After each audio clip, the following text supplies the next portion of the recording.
And Mrs. Clinton's false pretenses for the Libya invasion. That's next on the InfoWars Nightly News.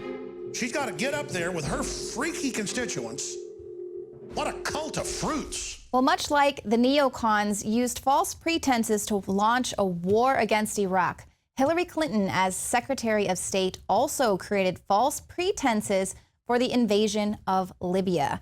Now, the Washington Times is reporting the discovery of tapes that were recovered from Libya that reveal Clinton had developed tunnel vision and led the U.S. into an unnecessary war without adequately weighing the intelligence community's concerns. Clinton argued that the Gaddafi regime would engage in genocide and produce a humanitarian crisis in response to an Arab Spring uprising in Libya. There were reports of Libyan airplanes bombing demonstrators and bombing districts in Tripoli, and the army killing thousands of people and so on. But in fact, the humanitarian crisis in Libya developed following the invasion, not before. And according to the United Nations, approximately 750,000 refugees were forced to leave the country after this instigated rebellion against Gaddafi, and at least 30,000 people were killed. These tapes were verified by the voices you'll hear, which is that of senior Democrat Denis Kucinich and Gaddafi's son, Saif. What you think America's position is, because I want to make sure that what your understanding is. Listen, the perception here that Americans are neutral. The Libyans, they want the Americans to get involved because until now you don't have a hidden agenda and you don't have your own people and give me this or do that. So we need your support and help, and just for peace, to support the Libyan people, not to support the government or my father, but to support the Libyan people. People are dying every day because of NATO. Yesterday they killed 3 civilians.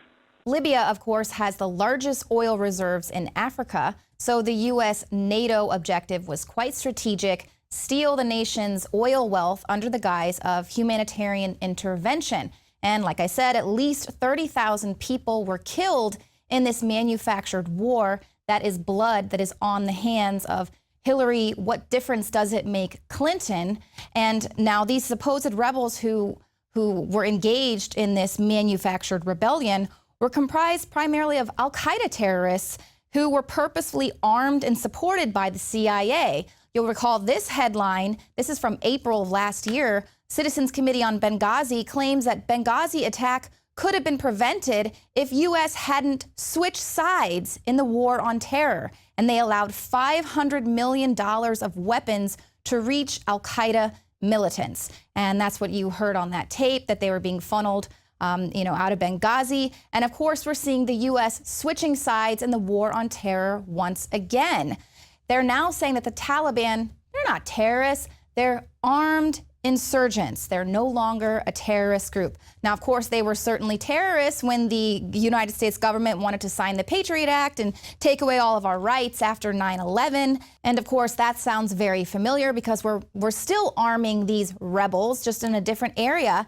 And now the U.S. is switching sides in the war on terror once again. Mr. Morell did not share with the White House the assessment by CIA agents on the ground inside Libya at the time of the attack that there had been no protest leading up to the attack. Why this is relevant is because the Obama administration, 5 days after the attack, pushed forward this narrative that, in fact, the attack had grown out of a spontaneous protest that was in response to an anti-Islam video. So the White House is saying that the Taliban is no longer a terrorist group. They're an armed insurgency. How convenient, the wording there. They were certainly terrorists when the United States government wanted to take away our rights after 9/11. And of course, the Taliban still engages in acts of terror. And of course, as I mentioned, they learned these tactics from the CIA. Now, InfoWars' Kurt Nimmo writes, the Afghan Mujahideen and elements that would later become both the Taliban and al-Qaeda learned sabotage skills at Camp Perry, the CIA's spy training camp in Virginia.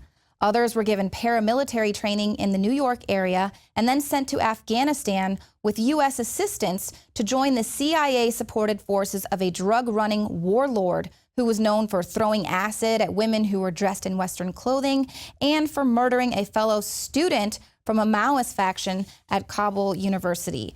Now, the program to train and fund murderous tribal cutthroats and, of course, defeat the Soviet Union in Afghanistan was called Operation Cyclone. And many candidates were recruited at the Al-Qaeda Refugee Center in Brooklyn, and they were trained by Ali Mohammed, a member of the U.S. Army's elite Green Berets. So, of course, following the defeat of the Soviet Union, the U.S., Britain, and the Saudis, they used Pakistani intelligence to create the Taliban. You hear this again and again. We tell you this, it goes on. It's nothing new. And of course, we're seeing this same training and funding of the rebels in Syria so that they can, of course, create civil unrest there and destabilize that region to take out Assad, which will clear the way for outright theft of that nation's oil wealth.